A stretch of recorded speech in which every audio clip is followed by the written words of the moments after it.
आज हम एक सच्ची घटना पर आधारित एक पुलिस ऑफिसर की कहानी को देखेंगे कि कैसे वो अपनी जान पर खेलकर समय रहते बच्चों को ह्यूमन ट्रैफिकिंग के जाल से बचाता है। और साथ ही में हम समझेंगे कि इस दौरान उसको किन किन मुसीबतों का सामना करना पड़ता है। इस मूवी को डायरेक्ट किया है एलेक्जेंड्रो गोमेज ने, जिसको IMDb पर 7.8 की रेटिंग मिली है, जिसका रॉटन टोमेटो स्कोर 58% है। So with all that said, चलिए स्टार्ट करते हैं आज की कहानी को। Hollywood silver screen presenting sounds of freedom. कहानी की शुरुआत होती है वेस्ट अमेरिका के एक छोटे से शहर से, जहां हमें रोजियो नाम की एक छोटी बच्ची को दिखाया जाता है जो अपने रूम में गाना गा रही होती है। तभी वहां पर जिजेल नाम की एक लेडी आती है जो रोजियो का गाना सुनकर उसकी तारीफ करते हुए कहती है, तुम्हारी आवाज तुम्हारी तरह काफी खूबसूरत है। इसको सुनकर रोजियो खुश हो जाती है। साथ ही में वो ये भी बताती है कि मैं तुम्हारे पिता से मिलना चाहूंगी। तभी वहाँ पर रोजियो के पिता हैरी आ जाते हैं और जिजेल से मिलते हैं, जिसमें जिजेल उनको बताती है कि मैं मॉडलिंग वर्ल्ड से हूँ और आपकी बेटी काफी खूबसूरत है, जिसे मैं एक दिन मॉडलिंग कराना चाहती हूँ क्योंकि मुझको चाइल्ड मॉडल्स को प्रमोट करना है। इसी दौरान वहाँ पर रोजियो का भाई मिगेल आ जाता है, जिसको देख जिजेल उसको भी साथ ले जाने को कहती है। अगले दिन हैरी दोनों बच्चों को लेकर अपने शहर से दूर एक होटल ले जाता है जहाँ पर जिजेल रुकी हुई है। यहाँ हैरी दोनों बच्चों को छोड़ता है। जिजेल उसको शाम को आने को कहती है और बच्चों को अंदर ले जाकर दरवाजा बंद कर लेती है। रूम में जिजेल बच्चों को मॉडलिंग करना सिखाती है, साथ ही उनके कई सारे फोटोज को भी क्लिक करती है, जहां जिजेल रोजियो को तैयार करती है। जिसके बाद हमें शाम का सीन दिखाया जाता है जहां हैरी अपने बच्चों को वापस लेने आया होता है, लेकिन सरप्राइजिंगली होटल में कोई नहीं होता। ये सब देखकर हैरी काफी घबरा जाता है। हैरी भागकर नीचे जाता है और अपने चारों तरफ देखता है, लेकिन उसको कहीं पर कोई भी दिखाई नहीं देता, ना जिजेल, ना रोजियो और ना ही उसका भाई। यहाँ पर हमको बताया जाता है कि अमेरिका में ऐसे ही कई सारे चाइल्ड किडनैपिंग केसेस हो रहे हैं। दूसरी ओर कैलिफोर्निया में रईस नाम का एक लड़का बच्चों की फोटोज देख रहा होता है। अब ये सब देखकर हम इतना तो समझ पाते हैं कि दाल में जरूर कुछ काला है। खैर, अब कहानी में हम आगे देखते हैं कि टिम नाम का एक ऑफिसर बाहर अपने कंप्यूटर पर रईस की सारी जानकारी निकाल रहा होता है। चीजें कंफर्म होने पर वो उसके घर में घुसकर उसको पकड़ लेते हैं। पकड़ने के बाद ऑफिसर्स उसके सामान को देखते हैं, जिसमें उसके द्वारा कैद किए हुए कई सारे बच्चों की फोटोज और वीडियोस मिलती है, जिसे टिम का साथी सैम देखता है। ये देखकर उसको काफी घिन आती है। थोड़ी देर छानबीन करने के बाद टिम और सैम पुलिस स्टेशन के लिए निकल जाते हैं। अब सीन शिफ्ट होता है और हमको टिम और सैम को पुलिस स्टेशन में दिखाया जाता है, जहां सैम टिम को ये कहता है कि मैं अब और ये काम नहीं कर पाऊंगा, खासकर जो आज मैंने देखा उसके बाद मुझ में बिल्कुल भी हिम्मत नहीं बची है। वो टिम से भी पूछता है कि ऐसे तुमने कितने मॉलेस्टर्स को पकड़ा है, जिस पर टिम उसको बताता है कि वो अभी तक 288 मॉलेस्टर्स को पकड़ चुका है। जिस पर सैम उससे पूछता है कि अभी तक तुमने कितने बच्चों को बचाया है, जिस पर टिम कहता है ऐसे बच्चों को अमेरिका में दूर दूर भेज दिया जाता है, इसी वजह से वो एक भी बच्चा नहीं बचा पाया है। ये सुनकर सैम हाँ कहकर वहां से चला जाता है। सैम के जाने के बाद टिम रईस का एक वीडियो देखता है और उसकी हरकतें लिख रहा होता है, जिसमें रईस एक छोटी लड़की के साथ होता है। वीडियो में रईस की हरकतें देखकर टिम की आंखों में आंसू आ जाते हैं। इससे वो काफी दुखी हो जाता है। कुछ देर बाद टिम रईस से मिलने जाता है, जहां वो उसको कहता है कि वो उसको अच्छे से जानता है। आज वीकेंड है तो सारे पुलिस ऑफिसर जल्दी घर चले गए हैं, चलो मिलकर नशा करते हैं। ऐसा कहकर वो दोनों नीचे आ जाते हैं, जहां टिम रईस को बताता है कि उसको छोटे लड़के काफी पसंद है और मुझको पता है कि तुम क्या करते हो। तुम्हें पकड़ना मेरी ड्यूटी थी, लेकिन मैं तुमको छोड़ सकता हूँ और मेरी तड़प भी अब काफी बढ़ती जा रही है, जिसमें तुम्हें मेरी मदद करनी होगी। जिस पर रईस बताता है कि उसको टिम की बात पर भरोसा नहीं है। ये सुनकर टिम उसको एक सिगरेट ऑफर करता है। फिर हम देखते हैं कि 2 दिन बाद का सीन दिखाया जाता है, जहाँ टिम अपने सीनियर जॉन को रईस को 7 दिन बाहर रखने के लिए मना लेता है और टिम रईस को आजाद कर देता है। वो उसको अपने घर ले आता है, जहाँ पर टिम रईस को कहता है कि उसने उसके खिलाफ सभी सबूतों को पुलिस रिकॉर्ड से मिटा दिया है, लेकिन इसके बदले टिम अपनी तड़प बुझाने के लिए रईस से एक छोटे लड़के की मांग करता है कि उसने उसकी फाइल्स में लड़कों की सप्लाई करने के बारे में भी पढ़ा था। अगले दिन रईस मैक्स नाम के एक आदमी से मिलता है, जहां पर हम देखते हैं कि उन लोगों पर पुलिस की नजर रहती है। जिसके बाद रईस वापस आकर टिम से मिलता है और उसको एक बच्चे की फोटो दिखाकर कहता है कि ये कल आपके पास आ जाएगा। इसको देखकर टिम बहुत खुश होता है। वो कहता है कि पुलिस की ना तो दोस्ती अच्छी होती है और ना ही दुश्मनी। ये सुनकर रईस को लगता है कि टिम मजाक कर रहा है और रईस जोर से हंस पड़ता है। लेकिन तभी पुलिस उसको पीछे से आकर पकड़ लेती है। यहाँ हम जान पाते हैं कि ये सारा टिम का एक प्लान था जिससे वो ह्यूमन ट्रैफिकिंग करने वाले और लोगों तक पहुंच सके। खैर मूवी में आगे मैक्स को बॉर्डर के पास दिखाया जाता है जो उस बच्चे को लेने आया था जिसकी फोटो रईस ने टिम को दिखाई थी। लेकिन यहाँ टिम मैक्स को पहचान लेता है और उसके साथ वो बच्चा भी होता है जिसको देखकर टिम मैक्स से उसका और बच्चे का पासपोर्ट मांगकर चेक करता है। कंफर्मेशन के बाद टिम मैक्स को भी वहीं पर गिरफ्तार कर लेता है और उस बच्चे को बचा लेता है, जिसके बाद सीन शिफ्ट करके अस्पताल का दिखाया जाता है जहाँ नर्स बच्चे का मेडिकल चेकअप करती है। वो टिम को बताती है कि बच्चे के साथ असॉल्ट हुआ है जिससे उस बच्चे की हालत गंभीर है। ये सब सुनकर टिम अंदर से टूट जाता है और काफी दुखी होता है। टिम जाकर बच्चे से बात करता है और दोनों साथ में खाना खाते हैं जहाँ टिम उसको बताता है कि मेरा बेटा भी तुम्हारी उम्र का है और मेरा नाम टिम है। मेरे बेटे का नाम ऑर्थ्यू है, इसीलिए वो मुझे टिम ऑर्थ्यू कहकर बुलाता है। जिस पर वो लड़का कहता है कि मेरा नाम मिगेल है और मेरी बहन के लॉकेट पर भी टिम ऑर्थ्यू लिखा हुआ है। इसी के साथ मिगेल वो लॉकेट टिम को दिखाता है जिसको देखकर टिम पूरी तरह से चौंक जाता है। मिगेल आगे कहता है कि मेरी बहन भी उनके पास है, आप बच्चों को बचाते हो, प्लीज आप उसको भी बचा लो। जिस पर टिम सरप्राइजिंगली पूछता है कि बाकी सारे बच्चे कहाँ पर हैं? जिस पर मिगेल को धीरे धीरे अब सब याद आने लगता है। वो बताता है कि सारे बच्चों को जिजेल नाम की एक लेडी ने तैयार किया था और जैक नाम के एक आदमी के साथ मिलकर उन्होंने सब बच्चों को एक कंटेनर में भर दिया।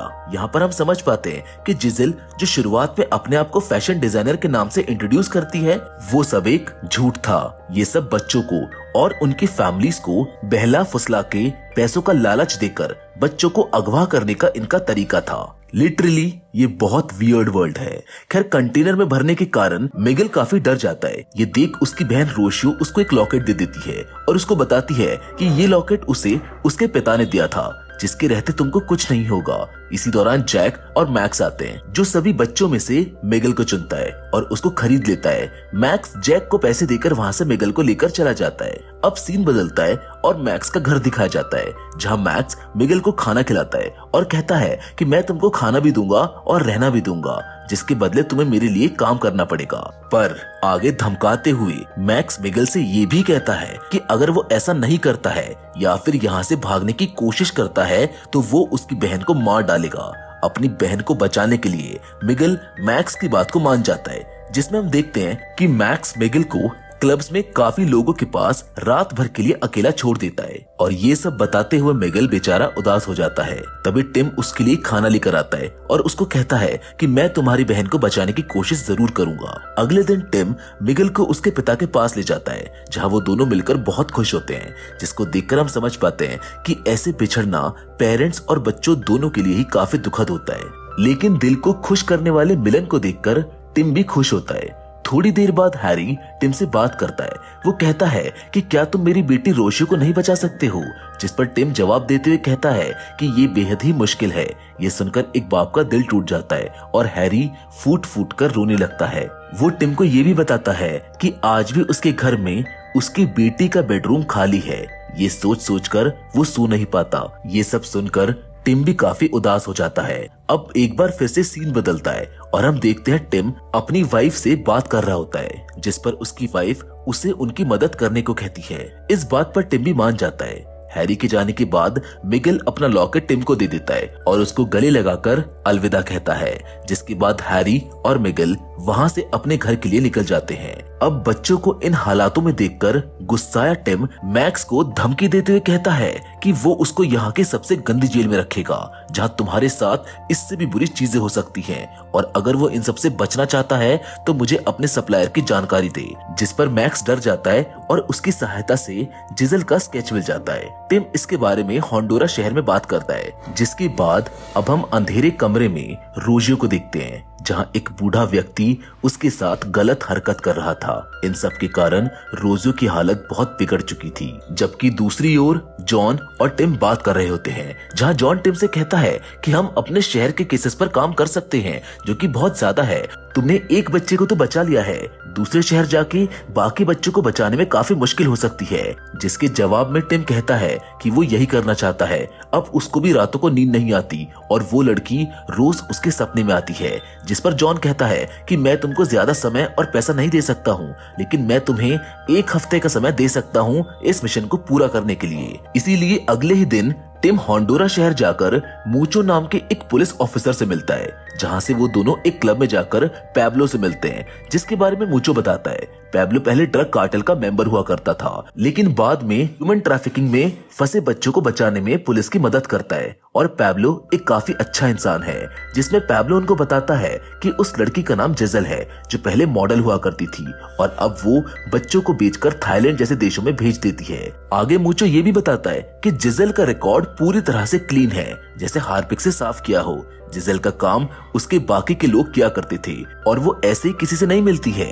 अगले दिन टिम को न्यूज़पेपर में अमेरिकन सेक्स ऑफेंडर के बारे में न्यूज मिलती है। यहाँ टिम के दिमाग में एक आइडिया आता है और वो जल्दी से पैब्लो को कॉल करके बताता है, मेरा एक रसल नाम का दोस्त है जो काफी बड़ा होटल बिजनेस चलाता है, हम उसके नाम पर जिजल से कांटेक्ट करेंगे और उसे बताएंगे कि हम इस शहर में एक बड़ा सा होटल बना रहे हैं जिसका काम अमीर लोगों को खुश करने का होगा और उसके लिए हमें काफी सारे बच्चों की जरूरत होगी।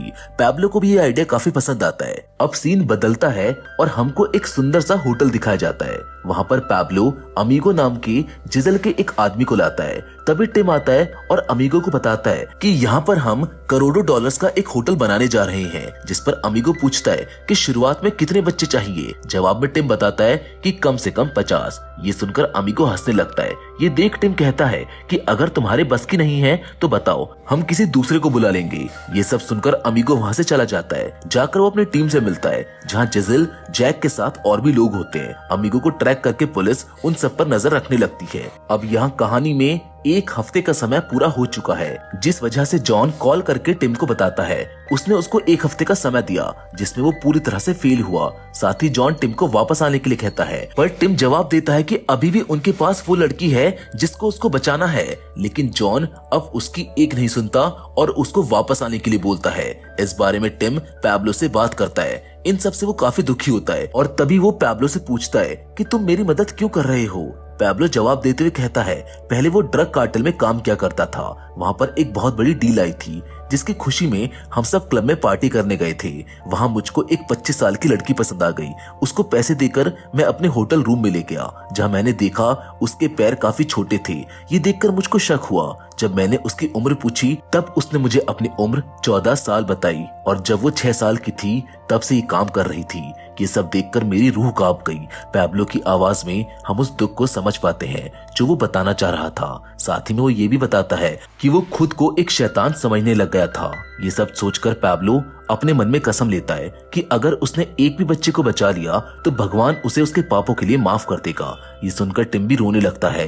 रोते हुए वो अपनी वाइफ को कॉल करता है। वो उसको सब बता देता है। ये सब सुनकर टिम की वाइफ समझ जाती है कि वो अब नौकरी छोड़कर खुद से ही उस लड़की को ढूंढेगा। जिन सब के बाद टिम रसेल से बात करता है, जो उसकी हेल्प करने से साफ इनकार कर देता है। टिम उसको बताता है कि कैसे सिर्फ कुछ डॉलर्स के लिए बच्चों को बेच दिया जाता है और उनका जीवन बर्बाद करके अंधकार में उनको फेंक दिया जाता है। ये सब सुनने के बाद भी रसेल टिम की मदद करने से इनकार कर देता है और वहाँ से चला जाता है। गाड़ी में रसेल का एक ड्राइवर उसे टिम के द्वारा दी हुई रोशो की फोटो को दिखाता है और उसको एक बार और सोचने के लिए कहता है। इस बार रसेल का दिल भी पिघल जाता है और वो भी टिम की मदद करने के लिए राजी हो जाता है। ये सुनकर टिम बहुत ज्यादा खुश हो जाता है। अब सीन शिफ्ट होता है और हमको पता चलता है टिम, रसेल और पैब्लो टिम के एक प्राइवेट आइलैंड पर स्टिंग ऑपरेशन करते हैं, जहां वो अमीगो को असली कागज दिखाते हैं, जिसमें जिजल की पूरी टीम आकर तीनों से मिलती है, जिनमें जिजल भी होती है। वो रसेल से पूछती है कि तुम्हें किस तरह के बच्चे पसंद है।